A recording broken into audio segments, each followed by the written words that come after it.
Ne bu? Nohut pilav, tamirci usulü. Ne için? Saçına sürersin, dökülmeleri iyi geliyormuş. Stand-up yapmaya mı geldin? Hayır, bugün seni restoranda bırakmak zorunda kaldım. Gönül almaya geldin yani. Yani.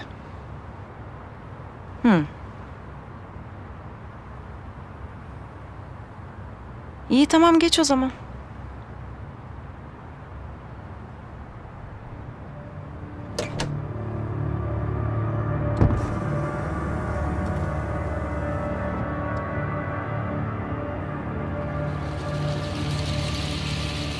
Sami abi, Yavuz savcıya geldi. Derya'ya. Yapma ya. Bak sen şu işe. İzle izle. Ama dikkat et seni görmesinler. Fotoğraflayabilirsen de çok iyi olur. O işi çoktan hallettim abi.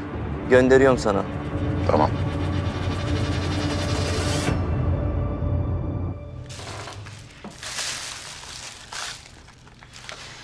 Derya, bugün için gerçekten kusura bakma. Yani birden öyle kalkıp gitmem hiç hoş olmadı. Önemli değil. Zaten ben saçma bir şekilde ısrar ettim. Benim hatam.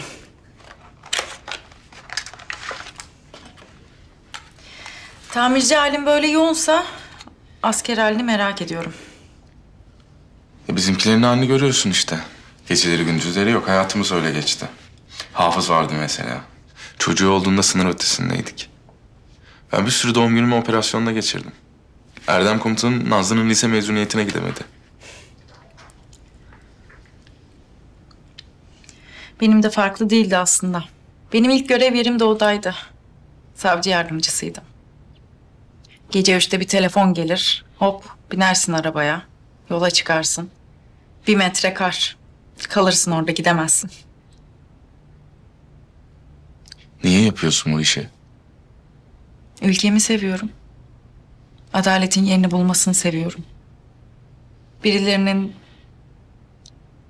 Birilerini ezdiğini, mağdur ettiğini görmek beni çocukluğumdan beri deli eder. Tam bir süper kahramansın yani. İyilerin dostu, kötülerin düşmanı savcı Derya. Benim özel güçlerim yok. Ama ben hukukun üstünlüğüne ve adalete inanıyorum. Benim var özel güçlerim. Ama her süper kahraman gibi yalnız ve mutsuzum. Yalnız falan değilsin. Ben varım. Bak. Buradasın.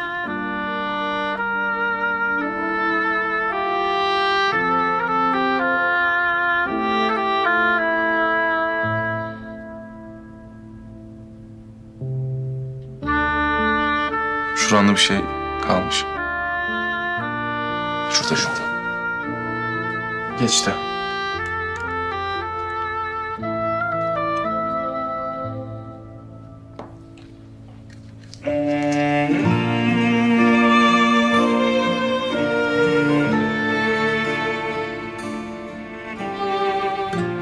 Sen ne diyecektin bugün?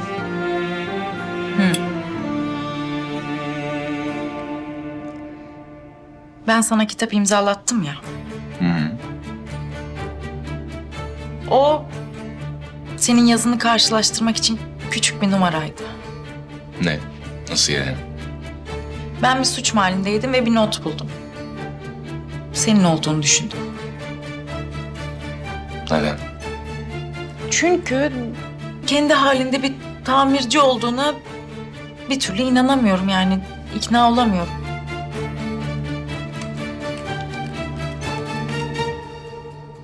Derya, bu iş çok uzadı. Ya bana güven ya da şu kapıdan çıkayım, bir daha da girmeyeyim. Ben sana güvenmek için elimden geleni yapıyorum Yavuz ama başım beladan kurtulmuyor ki. 5 yaşımdan beri böyleyim. Ölene kadar da böyle olacak. Sana güveneyim mi yani? Evet. Yani hayır. Bilmiyorum, sen bilirsin. Ben güveneceğim. Ama beni hayal kırıklığına uğratırsan başım belaya girer. Anlaştık.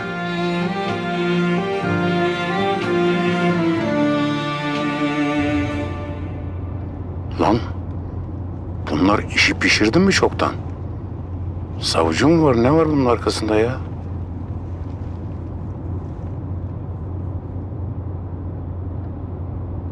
Önünde sonunda kim olduğunu çözeceğim Yavuz. Var sende bir çapan ol ama çözeceğiz, sonunda çözeceğiz. Ben kalkayım artık. Otursana ya. Tabii acil bir işin yoksa. Motor yağını değiştirmek gibi falan. Ha ha ha.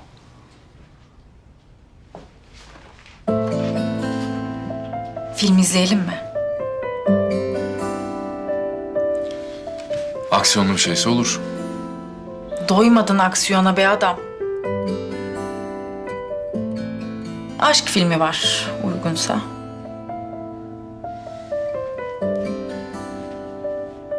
Konusu ne? Aşk. Bir kadın bir erkek birbirlerine aşık oluyorlar.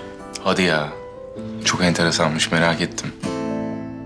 Silahların patlamadığı bir filmi niye çekerler ki? Gerçekten ilginç bir konusu var ama. Gerçekten. Mısır patlatayım mı? Yemem. Yersin, yiyeceksin. Mısır yenmezse film izlenmez. Sen geç otur, ben geliyorum hemen.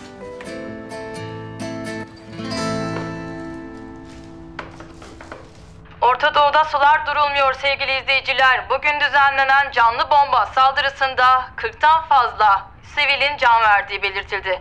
Ayrıca ölenlerden 7'sinin çocuk olduğu gelen bilgiler... Usta bu Orta Doğu'nun derdi ne? Hiç bitmeyecek mi bu? Hep böyle mi olacak? Ha niye yapıyor insanlar bunu kendine? Orta Doğu mu? Evet.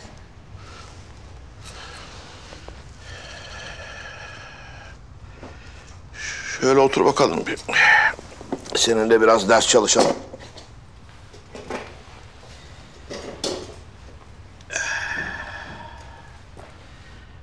Kopuk. Dünya kelimeler üzerine kurulur. İstesek de istemesek de insan ya kendi kelimeleriyle konuşur ya da başkalarının verdiği kelimelerle, ödünç kelimelerle. Millilik, vatanseverlik budur işte. Etrafındaki dünyayı kendi kelimelerinde kurma mücadelesidir bu. Sana basit gelebilir, kolay gelebilir ya da önemsiz. Ama bu kavga gerektirir. Dışarıdan bakanların anlayamayacağı bir kavga. Kelimeler için kavga mı olur diyenlerin kavrayamayacağı bir kavga. Peki neden Orta Doğu? Nerenin ortası ki bu? Bizim tarihimizde Orta Doğu diye bir şey yok aslında. Batı'nın da yok. Bizde Şam var, Hicaz var, Bağdat var, Basra var, Mısır var, Mağrip var. Ama Orta Doğu yok. Yoksa niye öyle diyoruz? Adam yok. Çünkü Orta Doğu demek, Türk'ün Müslüman memleketlerde kaybettiği toprak demek. Orta Doğu demek, Osmanlı dağıldıktan sonra bizim İstiklal Harbi ile bir kısmını kurtarıp vatan toprağı yaptığımız Anadolu dışında kalan Müslüman coğrafya demek. Yani Osmanlı'dan alınan topraklar demek, başsız bırakılmış, Batı'nın zimmetine geçirmek için çalıştığı sömürülen topraklar demek. Yetim topraklar yani öyle mi? Bu topraklar yetimliğin adıdır.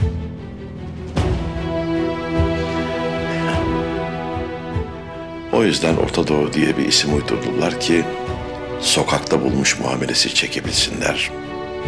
Sahipsizmiş gibi davranabilsinler. Sonra da Orta Doğu'da işler böyledir diye aşağılasınlar. Kısaca bu iş bir isim koyma kavgasıdır evlat.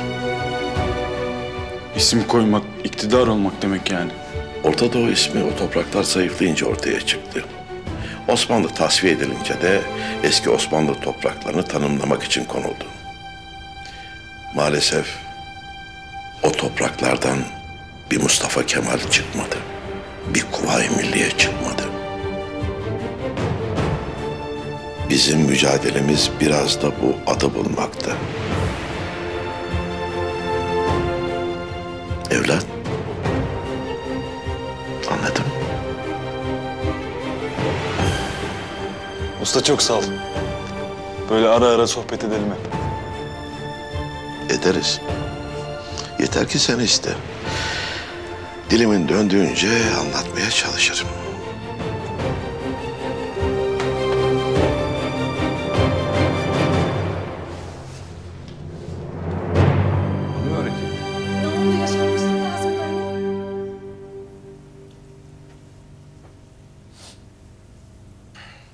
Ne olacak şimdi?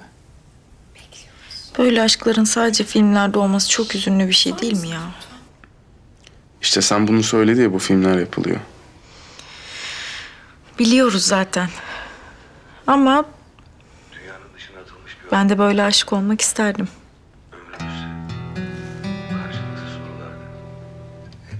Ol.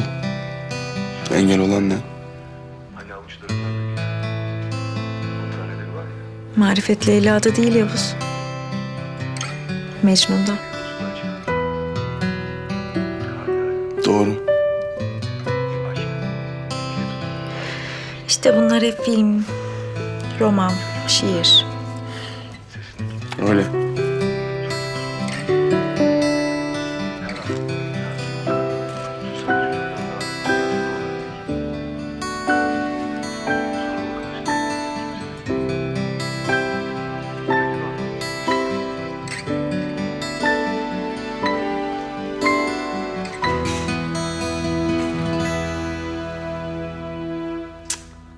Böyle olmadı komutanım ya. Karabatak komutanımı da alacaktık, öyle gelecektik buraya. Ne yapalım oğlum? Erdem komutanımı duydunuz. Beklemekten başka çaremiz yok. Benim Karabatak komutanım öyle kolay kolay pes etmez. Dayanıklıdır. Komutanım, acaba biz mi uğursuz geldik? Geldiğimizden beri hiç iyi bir şey olmadı. Şunun ettiği lafa bak, görür müsün? Bizim öyle uğurla işimiz olmaz. Hani dersen ki kader mi, rastlantı mı? Kader deriz, şükrederiz. Bizim öyle batıl şeylerle işimiz olmaz. Aynen öyle. Hem siz bize güç kuvvet kattınız. Biz bir timiz. Sizi bizi yok artık, tamam mı? Eyvallah komutanım. Nasılsınız beyler? İyi abi. Sen nasılsın? İşte.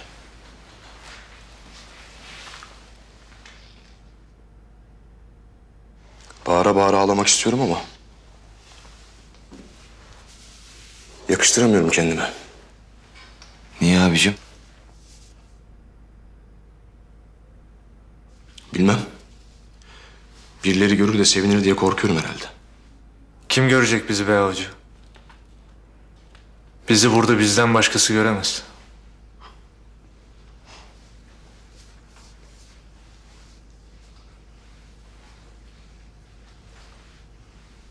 Bir şeyler çalsana be. Hay hay.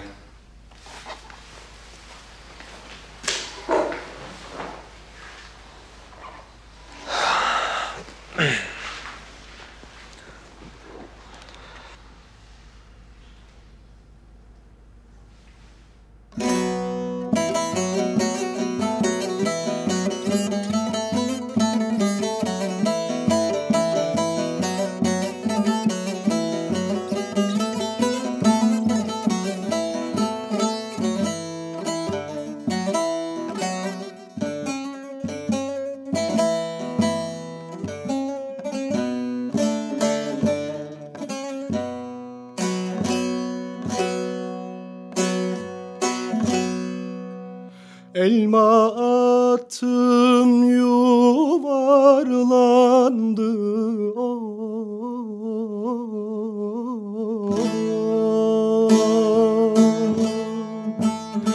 Gitti beşiğe dayandı. Bebek uykudan uyandı.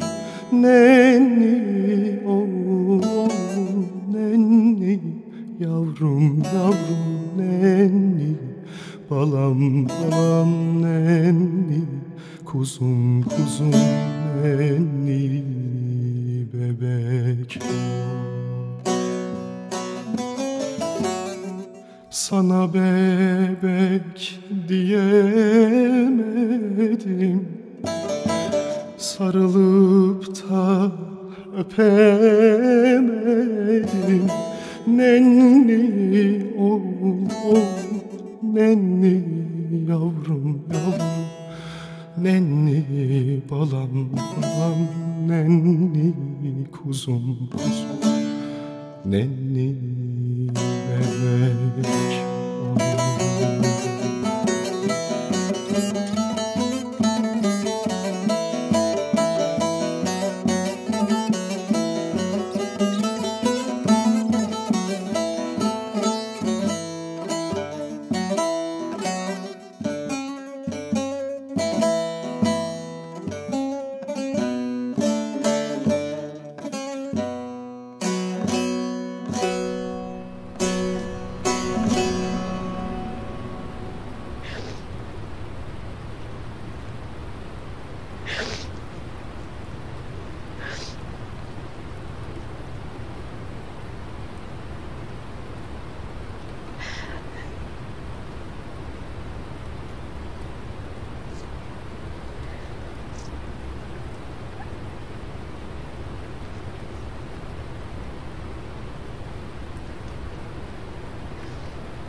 Kocam bana emanet Güler Hanım.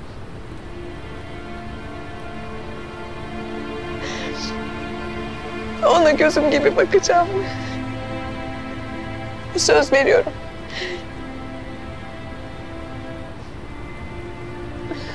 Annem.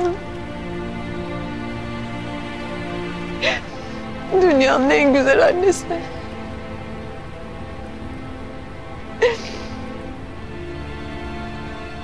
Sıcacık sarılma. Mis gibi koku. Aklımdan çıkmıyor anne. Ama unutmayacağım. Unutmayacağım güzel annem.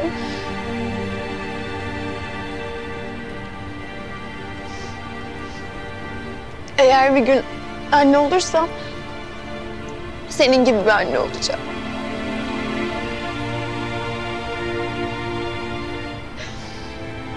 Senin beni sevdiğin gibi seveceğim çocuklarımı. Senin babamı sevdiğin gibi seveceğim eşimi. Annem benim. Her şey verdin bana anne. Her şey yaptın benim için. Ama benim sana verebilecek bir şeyim yoktu. Bir sevgimden başka bir şey veremedim sana. Onu da doya doya veremedim anne. Ne olur affet beni anne. Ne olur. Seni bir gün bile üzdüysem affet beni annem. Güzel annem benim. Kızım.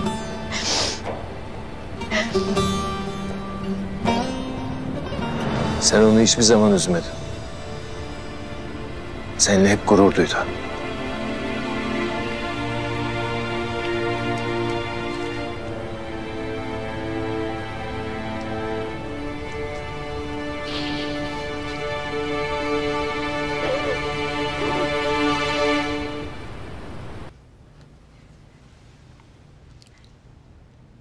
Alo Mahmut abi.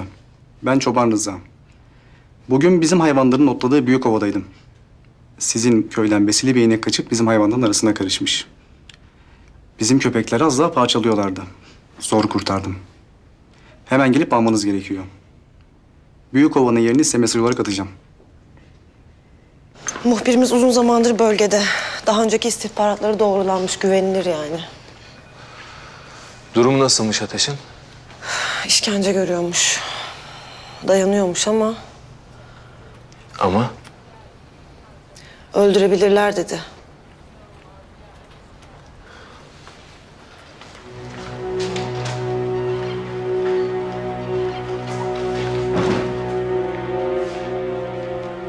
Oturun arkadaşlar.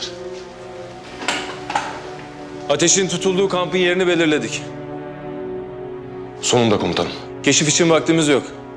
Gelen istihbarat ateşin zor durumda olduğunu bildiriyor. Nasıl zor durumda komutanım? Komutanım, Karabatak komutanım iyi mi? Pek değil maalesef. İşkence ediyorlar değil mi? Maalesef.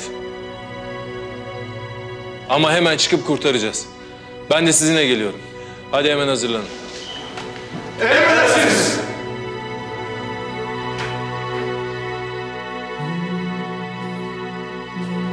Şimdi söyleyin bana. Biz kimiz? Bu vatanın sevdalısıyız. Biz ne için birlikteyiz? Bayrak için. Biz neden bu kadar güçlü olmak zorundayız? Ülkemiz için. Ve birbirimiz için. Bizler bu vatanın sevdalıları. Bayrağımızın bekçileri, ülkemizin askerleriyiz.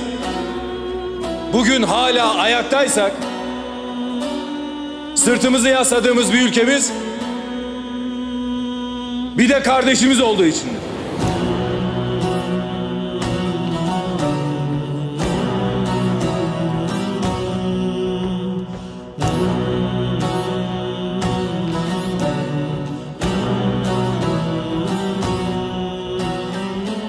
Şimdi o ülke için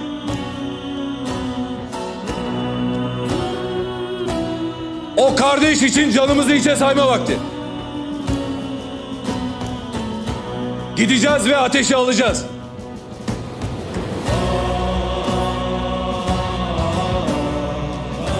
Şartlar ne olursa olsun.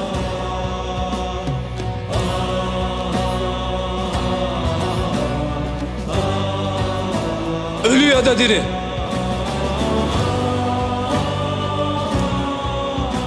Onu vatanına ve sonuna kadar hak ettiği üniformasına geri döndüreceğiz.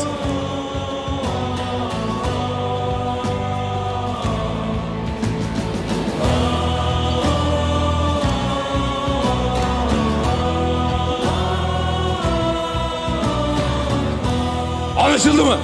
Emredersiniz komutanım.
Sami abi günaydın. Bunlar işi çoktan pişirmiş, ben sana diyeyim. Yavuz şimdi çıktı savcının evinden. Bütün gece buradaydı. Bak sen şu tamirci çırağına. Ağzının tadını da biliyor herif. Adamın gücü bundan geliyor demek. Arkamda savcı var diyormuş. Güzel. Bir yerden başlayacağız. Önce tamirhane. Taş üstünde taş koymayın. Bizimle uğraşmanın bu kadar kolay olmayacağını anlasın o tamirci çırağı.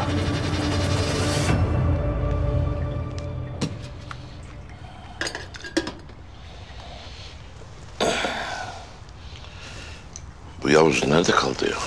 Bilmem ki. En son Derya'ya gitti.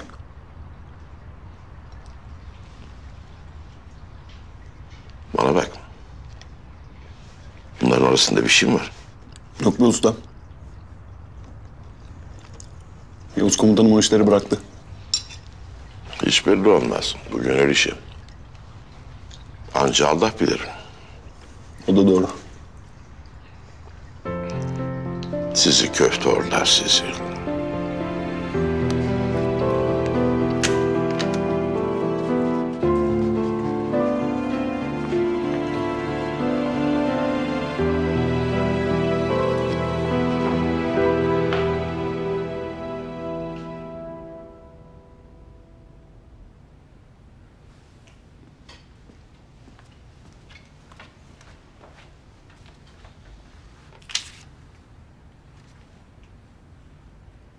Dükkanı açmam gerekiyordu. Seni uyandırmak istemedim. Filmi hala merak ediyorum.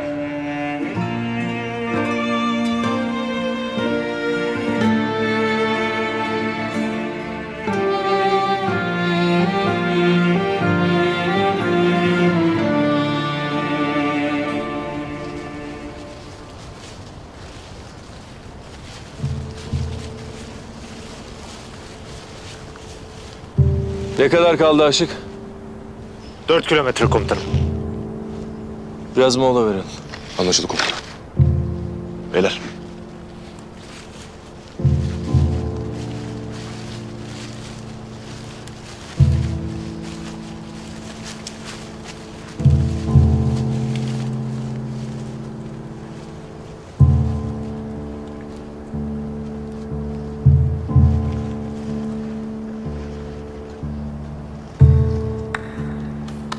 Karabatak komutanım aradığımız yerde şu yeri öde bulsak ya. Bulmuşken ağzından girip burnundan çıksak ya.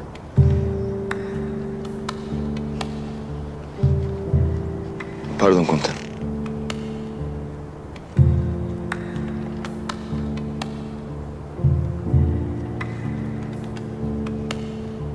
Önceliğimiz Karabatak'ı sağ salim oradan çıkarmak beyler. Unutmayın. Sonrasına bakacağız. Komutanım sonrası bizde. Güler ablaya bunu yapanların hepsinden tek tek hesap soracağız. Elbet soracağız. Sadece benim canımın yarısını aldıkları için değil. Canını yaktıkları tüm masumların hesabını soracağız.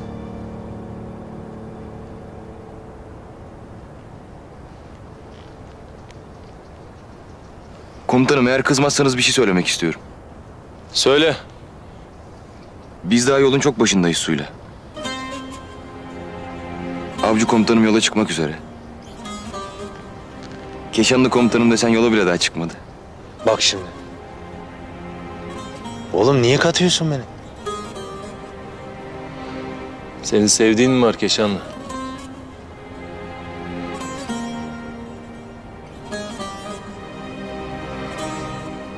Yani komutanım sevmeye çalışıyoruz. İşte izniniz olursa seveceğiz. Sevin sevin.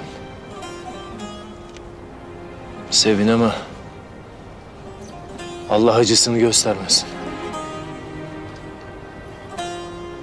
Amin komutanım.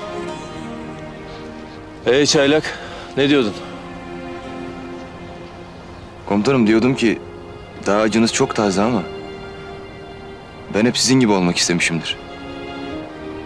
Sizin sevginizi, birbirinize olan saygınızı örnek aldım hep. Komutanım Allah biliyor, Suyla nikah masasına oturduğumuzda Allah'ım dedim, sen bana komutanımın gibi bir evlilik nasip et.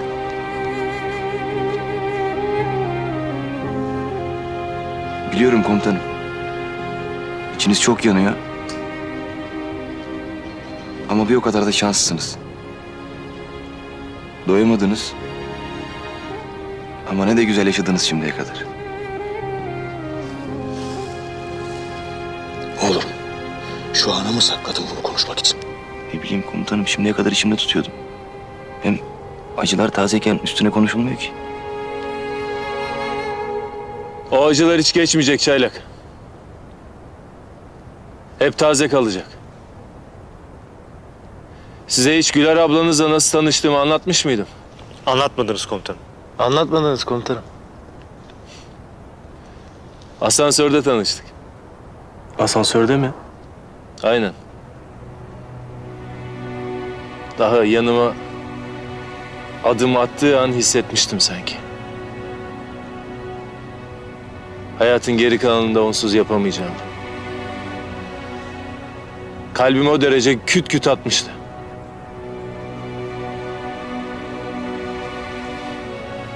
Ama kadere bak ki hayattan daha çok zaman kaldı bana.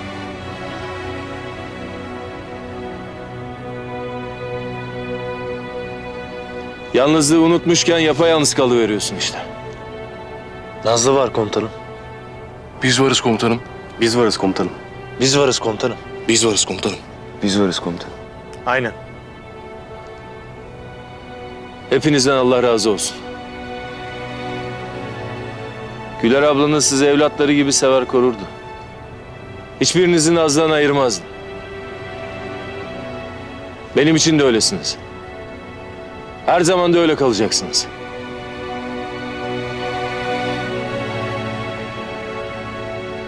Şimdiden hakkınızı helal edin. Helal olsun komutanım. Asıl siz hakkınızı helal edin komutanım. Sizinle birlikte çarpışmak bizim için gurur. Helal olsun avcı. Sonuna kadar helal olsun. Hadi dinlendiysek devam edelim.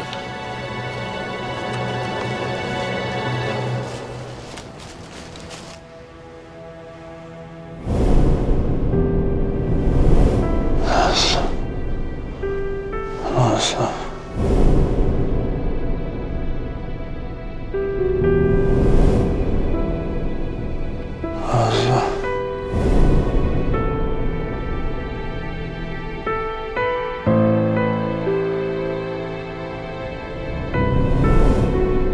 Süler anne. Süler anne. Alacağım intikamımı. Söz veriyorum alacağım. Söz veriyorum.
Ben işi uzatmayı sevmem.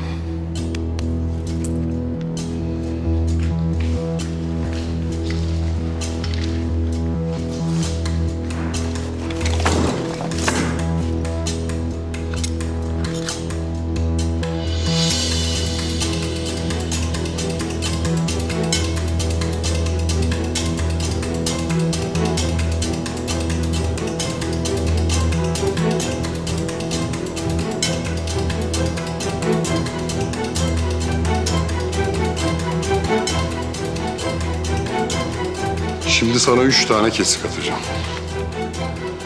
Biri bacağına, diğeri karnına, sonuncusu da boynuna. Şimdi diyeceksin ki bu adam benden ne istiyor? Senden yalvarmanı istiyorum. Eğer yalvarırsan, şu kamerada bunu kaydederse duracağım. İşte o zaman canını bağışlayacağım.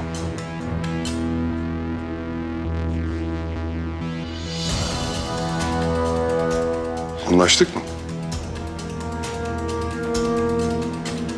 Sana bir şey söyleyeyim mi? Söyle. Sen beni burada parça pinçik etsen de, beni parçalarıma ayırsan da, sesimi çıkartırsan andolsun.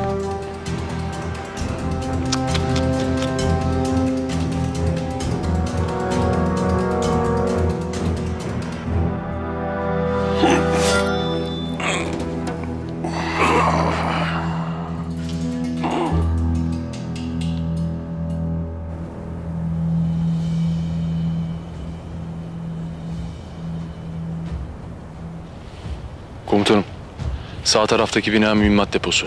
Onun arkasında bir tane küçük kulübe var. Muhtemelen Karabatak komutanımı orada tutuyorlar. Arka taraftan girmemiz mümkün değil. Arazi müsait değil çünkü. Avcı konuşlandın mı?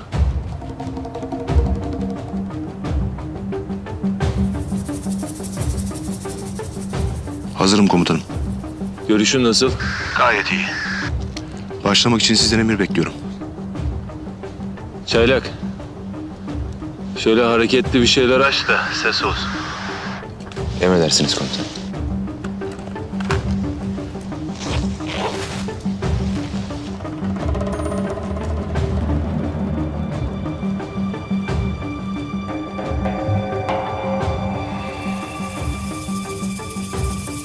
Yalvar.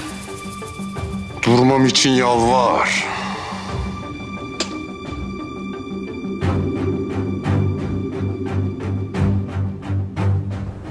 Başlıyoruz. O zaman sesi açıyorum komutanım. Aç. Drone mu? Evet komutanım. Drone öyle kullanılmaz, böyle kullanılır.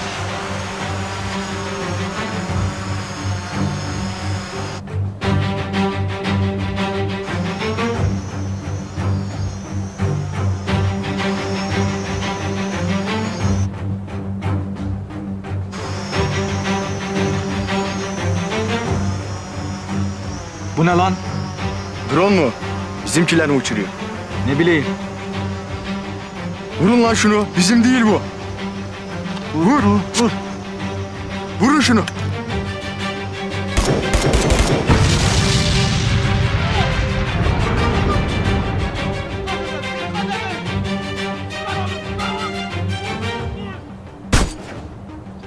Birdir bir. Karabatak iyidir. İkidir iki. Karabatak geldi. Üçtür üç. Karabatak olmak çok güç.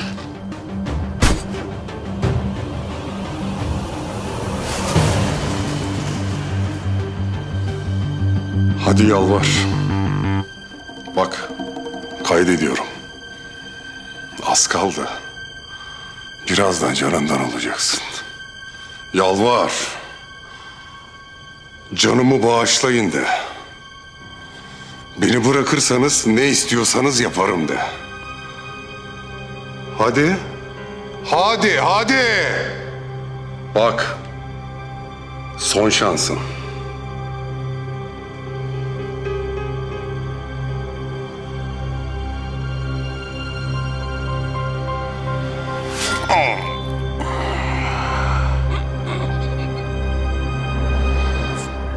Ateş unsurları durum bildir.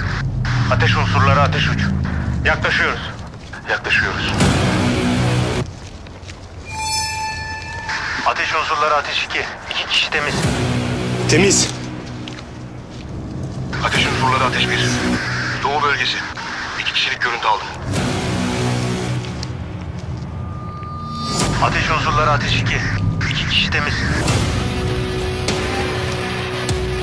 Ateş unsurları ateş 1. Doğu bölgesi. 2 kişilik görüntü temiz.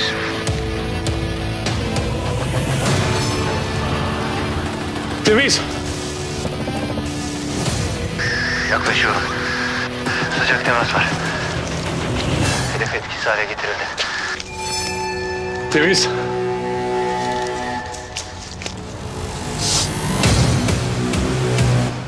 Sıcak temas var.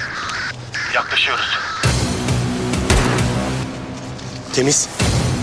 Yaklaşıyoruz.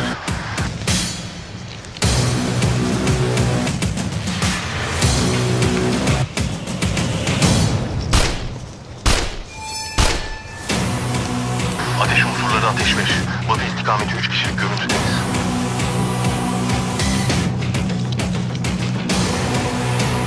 Temiz. Ateş unsurları ateş 6. Doğu bölgesindeki hedefe giriyor.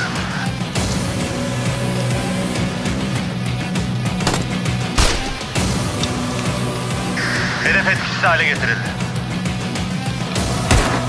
Hedef etkisiz hale getirildi. Temiz. Temiz.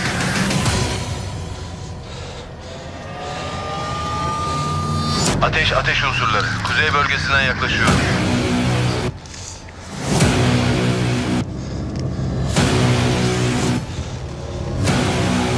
Ateş unsurları ateş uç. 12 istikametinde 2 kişilik görüntü. Sıcak temas var. Yaklaşıyorum.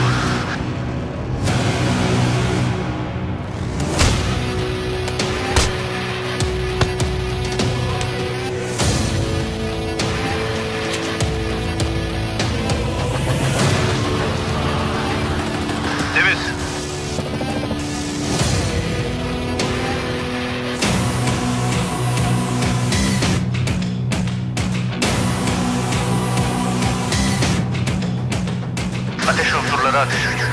Yaklaşıyoruz.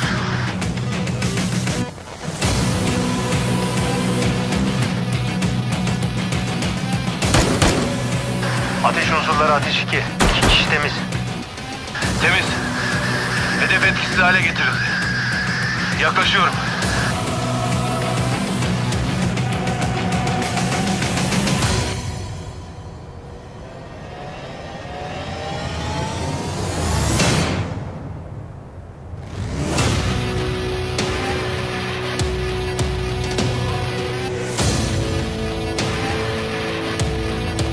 Ateş unsurları ateş aldı. Yol bölgesindeki hedefe gidiyor.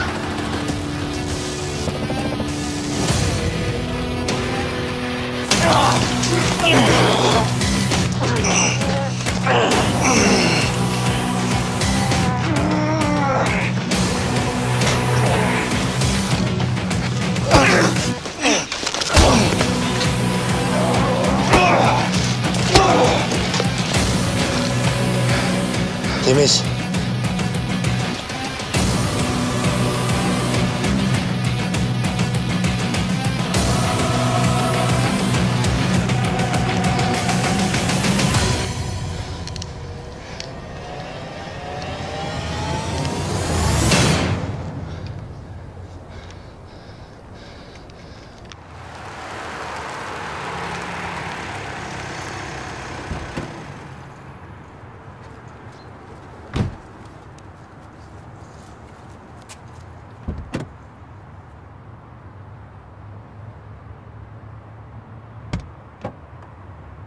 Dümdüz edin. Yavuz var veya yok fark etmez. Kim varsa öldür. Hayırdır? Kimi öldürüyorsun yine? Şu Yavuz'a küçük bir mesaj verelim dedim. Bir bizden bir onlardan. İşte budur. 24 saatmiş. Daha dünkü çocuk bize posta koyuyor ya. Hayırdır? Sen niye aradın böyle apar topar? Hiç, öylesine. Sohbet. Çay içeriz dedim. Çay. Ha? İyi.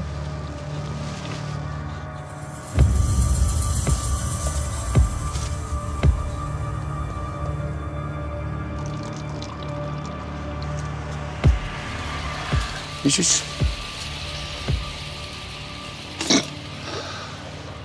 Evde yaptım getirdim. Böyle porasız olunca daha lezzetli oluyor. İç. İç.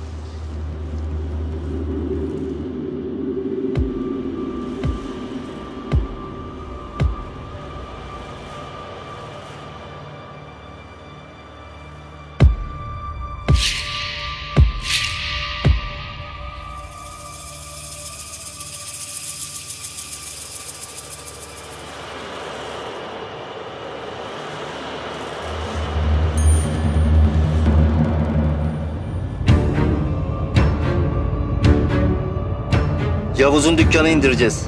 Ne var ne yok boşaltın.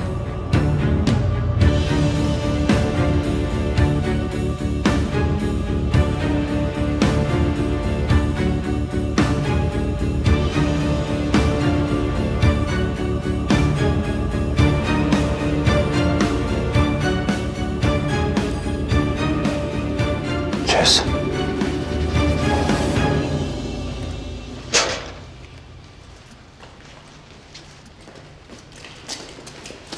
Temiz.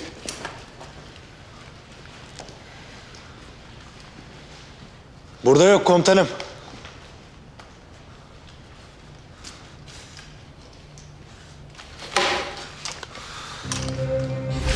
Sizin köyden besili bir inek kaçıp bizim hayvanların arasına karışmış. Bizim köpekleri az daha parçalıyorlardı. Zor kurtardım. Hemen gelip almanız gerekiyor. Büyük ovanın yerini size mesaj olarak atacağım.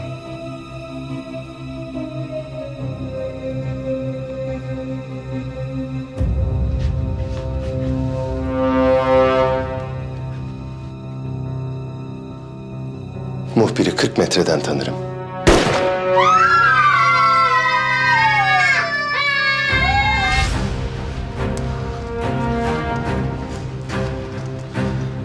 Komutanım, ya götürmüşler ya da oyuna geldik. Tuzaklamamışlar da. Gözden çıkardıkları bir kamp demek ki.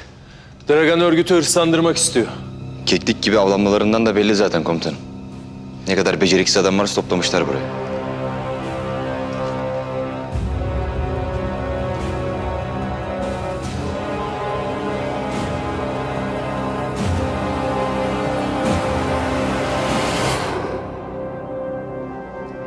Ama olmaz. Öyle olmaz. Bu şekil olmaz.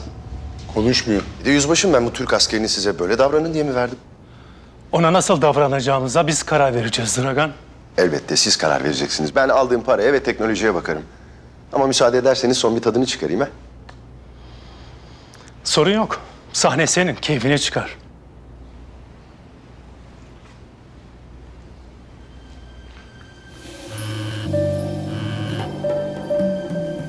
Ateş! Ateş oğlum nasılsın? İyi misin? Vallahi oğlunun çok iyi olduğunu söyleyemeyeceğim. Dayanıklı adammış ama bir yere kadar tabii. Neredesin lan? Yerini söyle.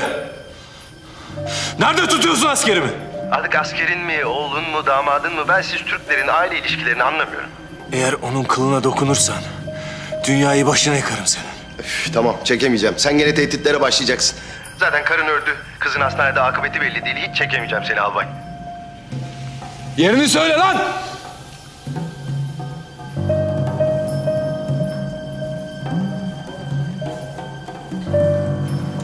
Abi.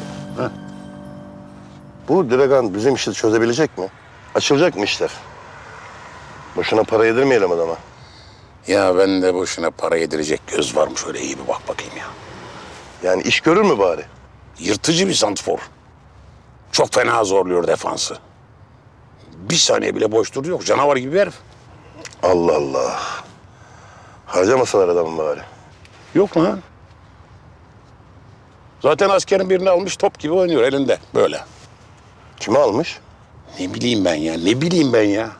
Bir yerlerde saklıyor. Nerede saklıyor? Nerede saklıyor? Nerede saklıyor? Ne lan o koca karı gibi? Yok be abi. Dinlemesi zevkli oluyor.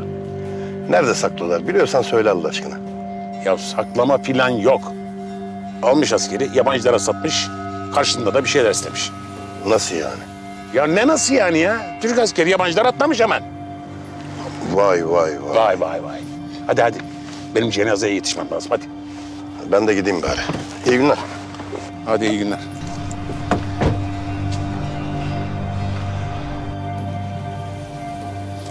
Estağfurullah ya.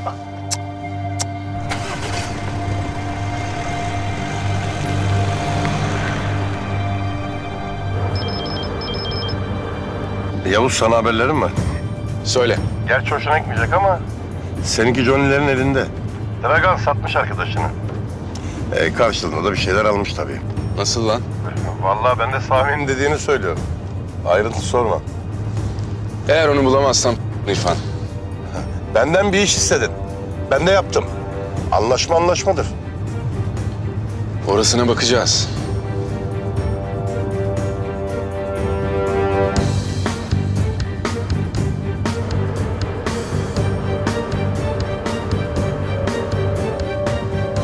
Turanç'ta Karabatak'ı buldum.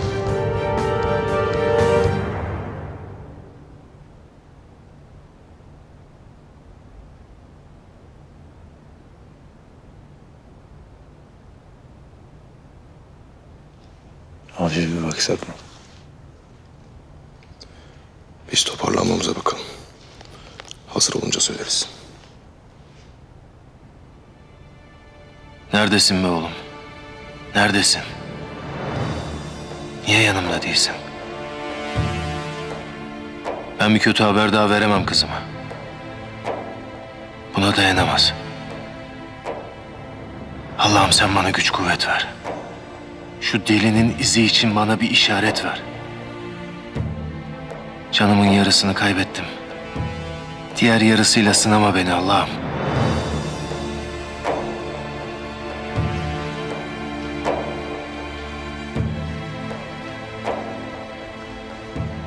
Komutanım.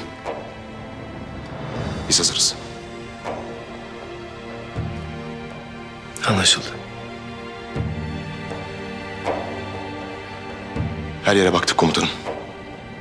Başka bir giriş ya da tünel yok. Biz yine de buraya bakan istihbarata haber verelim mi? Doğru söylüyorsun avcı. Eylem'i arayalım. İstihbaratla görüşsün. Emredersiniz.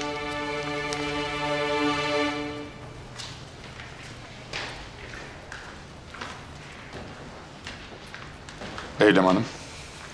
Hemen Erdem Albay'a ulaşmamız lazım. Karabasan yerine dair yeni bir istihbarat aldık.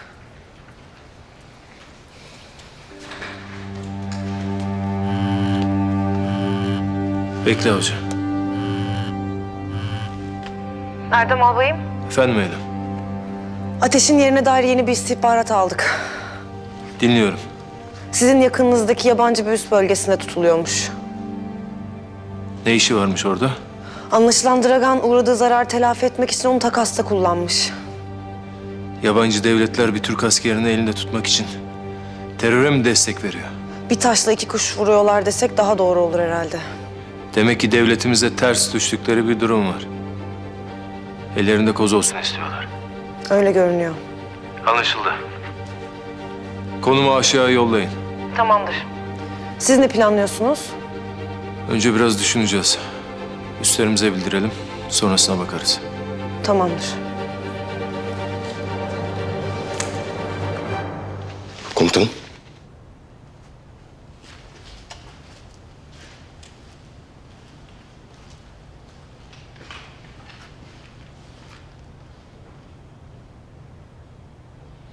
Dragan Ateş'i takas etmiş. Ne takası komutanım?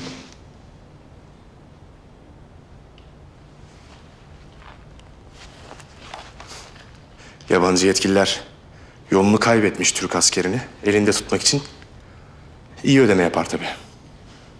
Kayıt yok. Operasyon yok. Ama elinde koz var. Aynen öyle. Hay ben böyle işin. Bir adamı bulamadık ya. Kardeşimizi bulamadık. Yazıklar olsun bize. Komutanım, üssün konum bilgisi geldi. Ya gelse ne olacak? Bize üs mü bastırırlar? Geçen sefer Çolak'ı almak için bastık. Ne olduğunu gördük. Doğru komutan. Gerekirse bir kere daha göze alırız aynı şeyleri yaşamayı. Değmez mi? Değer komutanım. Bana hava hoş. Siz he deyin. Ben o üsse yıldırım gibi düşerim. Aklınızda ne var komutanım?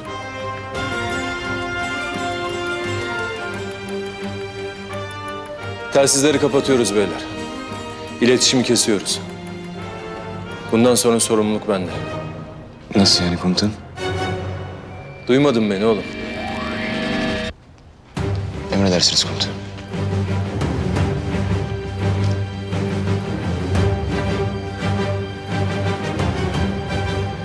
Evladımı, kardeşinizi almışlar. Her şey geçtim, bir Türk askerini almışlar. Onu oradan çıkarmak için değil üniformamı, canımı bile veririm. Zaten bunun için giyiyoruz bu üniformayı. Bu saatten sonra kimse benimle hareket etmek zorunda değil. Ateşi almadan ölmek var, dönmek yok.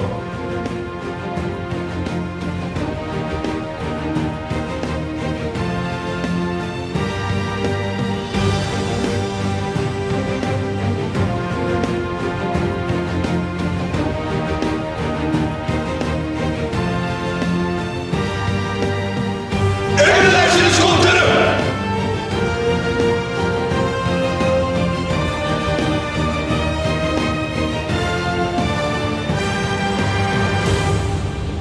Bakalım buna yetişebilecek misin Yavuz Karas?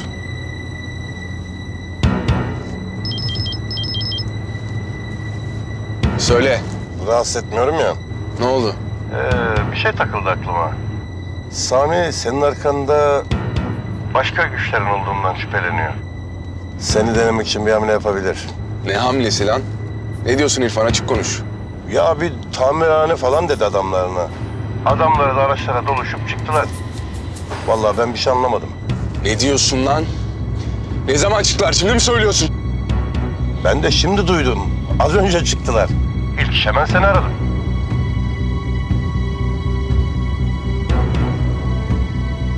Koş Yavuz Efendi, koş. Kopuk aç şu telefonu. Kopuk aç, kopuk. Kopuk aç.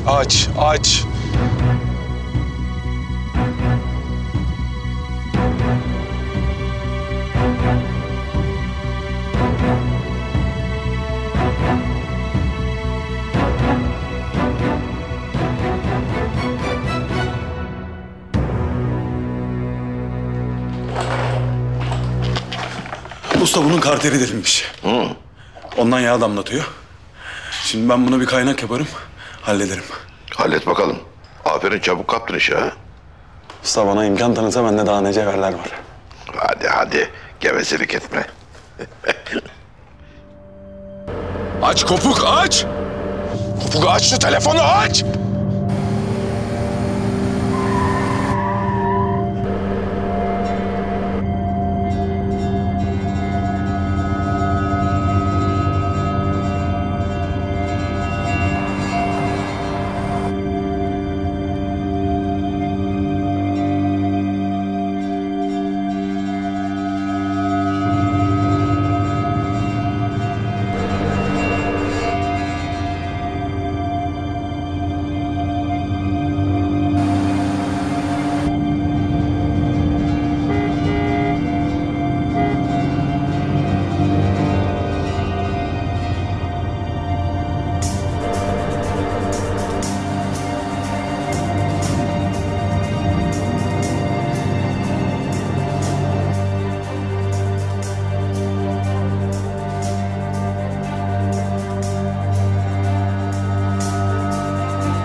Turan Usta sen aç. Turan Usta aç. Usta aç. Usta.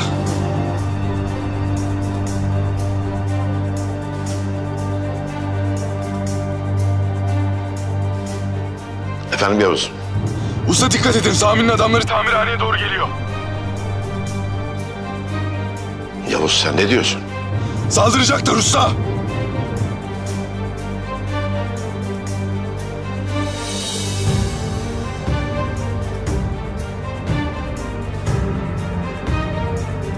Usta! Saldıracaklar!